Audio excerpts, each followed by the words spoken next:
Mga kabombo, mga ka-Star Nation, ito ang espesyal na pagtatanghal ng Bombo Radio Philippines para sa ating special coverage kaugnay ho ng magiging departure message ng Pangulong Ferdinand Bongbong Marcos Jr. habang siya ay naghahanda patungo po sa pagpunta sa kanyang kauna-unahang state visit sa bahagi po ng Indonesia.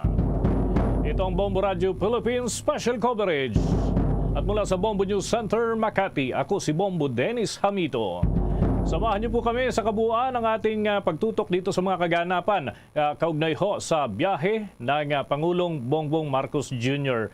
At kagaya nga ng mga lumabas na impormasyon, ditong mga nakalipas na araw ay puspusan ang naging preparasyon dito ng Palasyo Malacanang kaugnay ho sa magiging kauna-unahang pakikipagpulong ng Pangulo sa labas ng ating bansa at kanyang pupuntahan ang bansang Indonesia. At makakadaw pampalad si President Joko Widodo ng Indonesia para sa ilang mahalagang usapin na makakaapekto sa dalawang bansa. At sa kasalukuyan ho, nasa Ninoy Aquino International Airport na si Pangulong Ferdinand Bongbong Marcos Jr. Namata na rin natin mga kabombo, mga ka-Star Nation, ng ilang matatas na opisyal, mga miyembro ng gabinete. At syempre hindi mawawala si Executive Secretary Vic Rodriguez na pansamantalang magiging katiwala dito ng Pangulong Bongbong Marcos habang siya naman ay nasa kanyang opisyal o nasa kanyang state visit doon sa Indonesia at susundan ang biyahe sa bahagi naman ng Singapore. So dalawang biyahe po ito mga kabombo. Ito yung kauna-unahang state visit ng presidente na si Ferdinand Bongbong Marcos Jr. At this point mga kabombo, nakaantabay na ang mga miyembro ng gabinete para tunghayan yung magiging mensahe ng punong ehekutibo. Mga kabombo, mga ka-Star Nation, atin hong pakinggan ang talumpati ng Pangulong Bongbong Marcos sapagkat importante na marinig natin ito. Take your seat. I'd like to greet, of course, Vice President Sara Duterte, House Speaker Martin Romualdez, members of the cabinet, Representative Antonio Calixto, is he here? Oh, there. Hindi kita nakita. I'm sorry. The AFP Chief of Staff, Lieutenant Bartolome Vicente Bacaro, and the other major service commanders, Pasay City Mayor Imelda Calixto Rubiano, of course, our First Lady, Luis Araneta Marcos, our newly minted congressman from the 1st District of Ilocos Norte, Sandro Marcos, other distinguished guests, ladies and gentlemen. Today I embark upon what I anticipate to be the first of a series of trips that I will be undertaking to our friends, our partners, our allies around the world. And this is to once again put the Philippines in a position where we have strong alliances and strong partnerships which are necessary for us to come out of the post-pandemic economy. So I leave to undertake my first state visit to our immediate neighbors, Indonesia and Singapore. In other words, ako'y mga ngapitbahay para sa ating bansa at para sa ating ekonomiya. I go from here, from Manila to Jakarta upon the invitation of President Joko Widodo for a state visit from the 4th to the 6th of September. Indonesia has been our ally and one of our closest bilateral partners for the past 7 decades.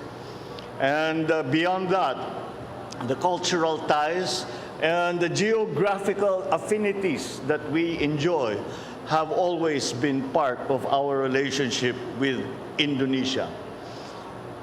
We will reaffirm our ties with fellow archipelagic nations and ASEAN co-founder, Indonesia, with whom we share an extensive maritime border in the south of the Philippines. During my visit, the President Widodo and I will be meeting for the first time and we'll be discussing the current state and the future as we see it of the bilateral relationship between the Philippines and Indonesia and the changing global geopolitical environment. We will also witness the signing of several agreements between our two countries, covering important areas of cooperation. These are agreements on defense and security, on the creative economy, the culture, and our foreign ministers look forward to signing the Philippines-Indonesia Plan of Action for the next 5 years, which commits our two countries to projects and activities covering the full range of our bilateral ties. Beyond that, we will also be seeking the partnership and the help of our friends in Indonesia, from the President and for our friends in Indonesia for investment in the areas where we see that they can be of assistance, especially in the critical areas as we have identified them in agriculture and in energy. Likewise, upon the invitation of President Halima Yacob, I shall undertake a state visit to Singapore from the 6th to the 7th of September. Singapore is home to 200,000 Filipinos, and as ever, they make us proud for their contribution to the economies of Singapore and the Philippines. I shall meet both President Halima Yacob and Prime Minister Lee Hsien Loong to renew our commitment to deepen bilateral relations, explore options for advancing our economic ties, as well as discuss regional and global issues. Prime Minister Lee and I will also witness the signing of several agreements. Singapore has become the Philippines' top trading partner in ASEAN and the top source of approved investments in 2021. Our economic cooperation with Singapore has grown by leaps and bounds for the past half century, and more opportunities are just waiting to be tapped by both sides. My state visits to our ASEAN neighbors will seek to harness the potentials of our vibrant trade and investment relations. As such, an economic briefing, business forums, and meetings have been organized to proactively create and attract more investments and buyers for our exports in order to accelerate the post-pandemic growth of our economy. I expect that we will be coming back with a harvest of business deals to be signed in my state visits that will further strengthen our economic ties with both Indonesia and Singapore.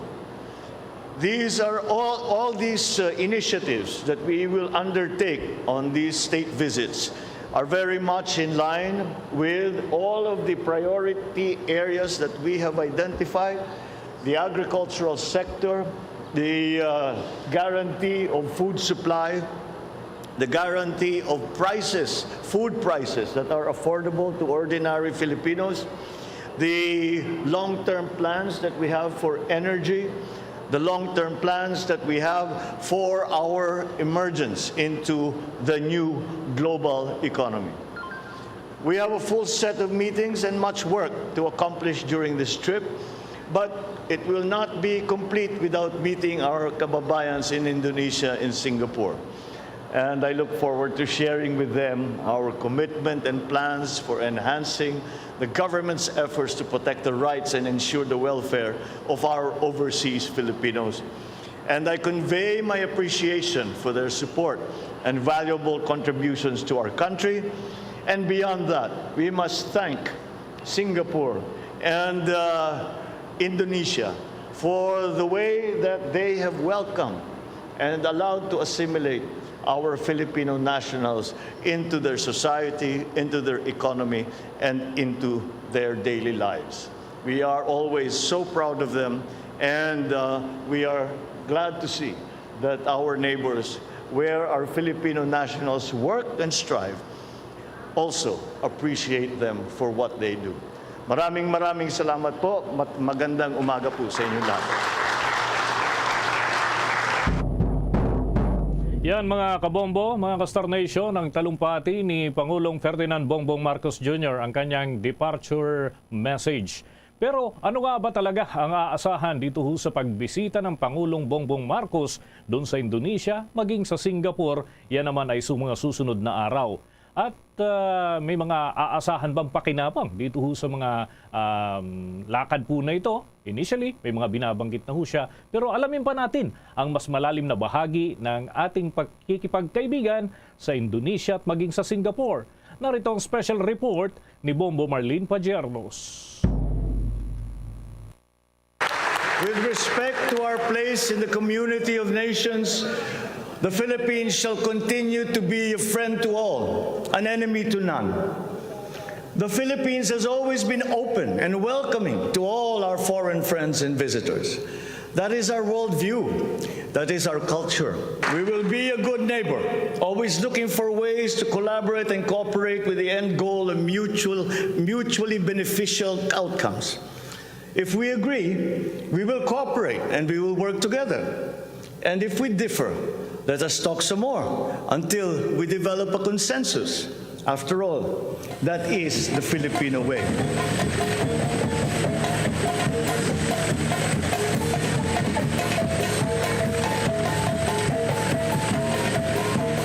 Nasa 73 taon na ngayon na umiiral ang diplomatic relations ng Pilipinas at Indonesia. Noong November 24, 1949, isinapormal ang diplomatic ties ng Pilipinas at Indonesia at mula noon, mistulang iniukit na sa bato ang pagkakaibigan ng dalawang bansa. Noong 1951, ang dating Presidente Sukarno ng Republic of Indonesia ang kauna-unahang foreign head of state na bumisita sa Pilipinas sa panahon noon ni yumaong Presidente Elpidio Quirino. Mula noon hanggang ngayon, tumibay pa ang bilateral relations ng dalawang bansa. Halimbawa na lamang sa aspeto ng pagnegosyo, investment, pagtulong sa peace process sa Mindanao, seguridad at pagpapadala ng mga manggagawang Pinoy. Sinasabing nasa pagitan ng 5,000 hanggang 8,000 mga overseas Filipino workers ang nakabase sa naturang bansa kung saan mataas ang pagkilala sa ating mga manggagawa. Kaya naman pareho ang dalawang bansa na ito na nagtayo ng embassies sa mga sentro. Tulad ng Indonesia na may embassy sa Metro Manila at meron pang Consulate General sa Davao City. Habang ang Pilipinas naman ay may embahada sa Jakarta at Consulate General sa Manado. Magkatulad din ang ating bansa sa Indonesia bilang mga founder ng ASEAN at kapwa-miyembro ng Non-Aligned Movement at APEC. Gayun din, parehas na miyembro ang mga ito ng tinaguriang East ASEAN Growth Triangle. Liban nito, ang dalawang bansa ay binubuo ng mga isla at meron ding territorial claim laban sa China. Ang huling presidente ng Pilipinas sa dating Pangulong Rodrigo Duterte ay pinili ang bansang Indonesia bilang kanyang unang state visit noong taong 2016. Noong taong 2017 naman, personal pang nagtungo sa Davao City si Indonesian President Joko Widodo. Kaya naman hindi nakapagtataka na ang bagong presidente ng Pilipinas si Pangulong Ferdinand Bongbong Marcos Jr. ay pinili rin ang Indonesia bilang kanyang kauna-unahang state visit mula nang maupo sa pwesto noong buwan ng Hulyo. Ito ay batay na rin sa naging imbitasyon sa kanya ni President Widodo. Nakatakda akong bisitahin ang ating mga bagong bayani, ang ating mga OFW mula sa Indonesia at sa Singapore. Hindi ako nakapagkampanya dyan dahil sa pandemya. Pero hindi na bale at magkikita-kita tayo muli. Malapit na. Ang ating mga OFW ay may hindi matatawarang kontribusyon sa ating lipunan. Lalo na ngayong pandemya, hindi biro ang sakripisyo at katatagan na ipinakita nila para ilaban ang kanilang hanap buhay sa ibang bansa. Ako excited na makumusta kayo at malaman pa ang inyong kalagayan. Pangarap ko ay para sa ating mga bagong bayani. Ang pangarap ko ay mabigyan sila ng kaukulang importansya, suporta at proteksyon upang maisagawa pa nila at maipagpatuloy ang kanilang mga piniling misyon. Habang nasa Indonesia, inaasahang pag-uusapan ni Pangulong Marcos at kanyang counterpart na si Widodo ang pagpapaibayo pa sa kooperasyon sa larangan ng defense, maritime, border, economic, at people-to-people cooperation. Sasaksihan din ng dalawang lider ang pirmahan ng ilang kasunduan sa defense at agricultural fields. Gayon din ang tinaguriang Comprehensive Plan of Action na siyang magiging gabay sa magiging bilateral priorities sa susunod na 5 taon.